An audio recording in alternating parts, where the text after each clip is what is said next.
Hello, this is Dr. Eric Bricker, and this is how health insurance works. Today's topic is what to expect during a procedure.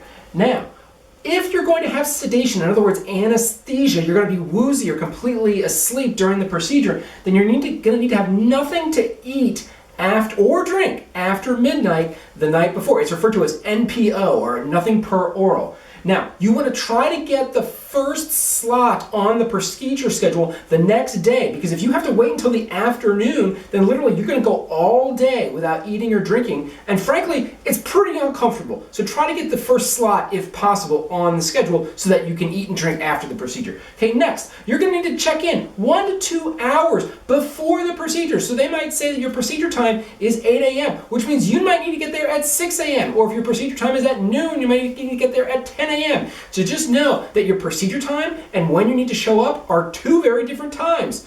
Next up, you're going to need to get into a gown. They're probably going to place an IV. So if you have a problem with needles, just be prepared for that. Okay? And then there's going to be little or no memory of the actual procedure taking place. So when they sedate you, it's going to literally feel like somebody snapped their fingers and it'll be done. And maybe a half hour or 45 minutes or maybe even 2 hours have actually transpired. Okay, next up, you're going to need somebody with you. You cannot go and do this by yourself for 2 reasons. 1, you're going to need a ride home after you wake up from the sedation. You are not going to be in any situation to drive a vehicle. And also 2, they're going to give you discharge instructions. You will be so drowsy that you will not be able to really comprehend the discharge instructions. So someone else is going to need to be with you to listen to them. Okay, and then finally, what are some examples of these procedures? It would be like an upper endoscopy where the gastroenterologist will stick a camera down into your esophagus and stomach. It would be like a colonoscopy, or it would be like a cardiac catheterization.